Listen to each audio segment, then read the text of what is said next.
Hello, third graders. Welcome back to another Read Aloud Corner with Miss Laura. I am so happy to see you today. Um, if you take a look at the book on the screen, it is called Before She Was Harriet. Make a prediction. Who do you think we are talking about today? Go ahead and say it out loud, shout it, or whisper it in 3, 2, 1. Harriet Tubman. Awesome. So today we are going to learn a little bit more about Harriet Tubman. I know all of you have heard of her before, but we're going to keep learning and maybe you'll learn something new. So this is Before She Was Harriet by Lisa Klein Ransom, illustrated by James E. Ransom. And I'm actually reading this on Epic Books, so if you would like to read this book, you can find it there. Ooh. Let's make sure we went to the right page. Uh-oh. Here we go. Here she sits, an old woman, tired and worn, her legs stiff, her back achy. But before her wrinkles formed and her eyes failed, before she reached her twilight years, so she's a little older, she could walk for miles and see clearly under a sky lit only with stars.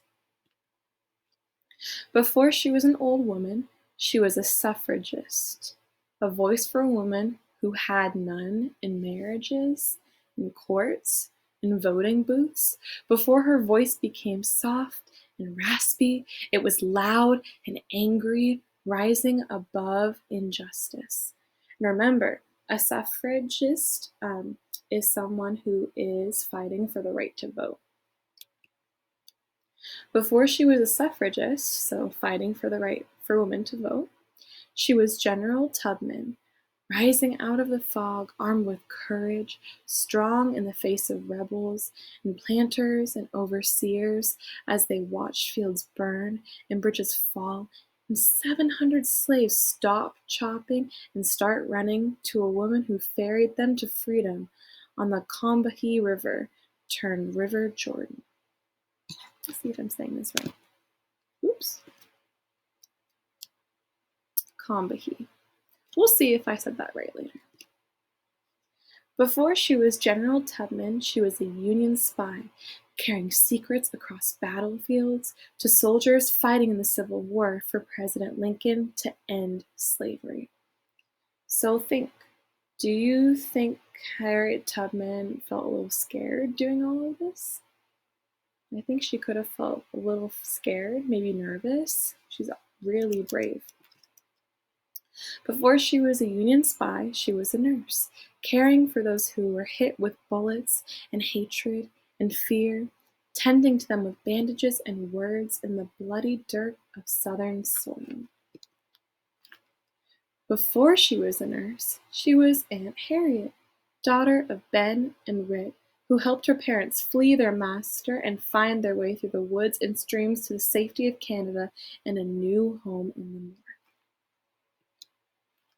Before she was Aunt Harriet, she was Moses, a conductor on an underground railroad with no trains and no tracks, just passengers traveling to freedom up north through swamps, past slave catchers, across rivers, under the cover of night.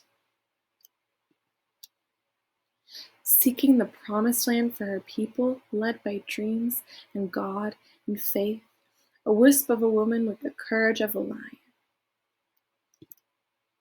Before she was Moses, she was Minty of Maryland, of one slave owner and then others who worked her and punished her with lashes, broke her back but not her spirit.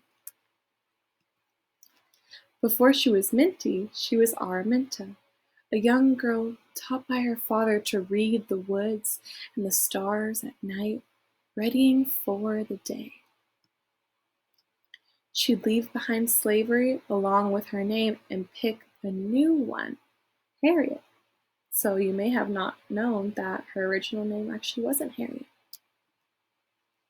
And remember her days as a suffragist, as a general, as a spy, as a nurse, as Aunt Harriet, as Moses, as a conductor. as minty as Araminta, who dreamed of living long enough to one day be old, stiff and achy, tired and worn and wrinkled, and free. And there she is. The end. So I hope you enjoyed today's read aloud. It's really important to talk about people like Harriet Tubman, and especially African American leaders and other people of color who sometimes we might not hear as much about. And remember how we talked about Black History Month being in February, but we're going to talk about Black history and Asian American history, and all those other histories all year round. It's really important to recognize everybody made a contribution, and we need to recognize that. So I hope you enjoyed this read aloud, and I will see you next time. Bye!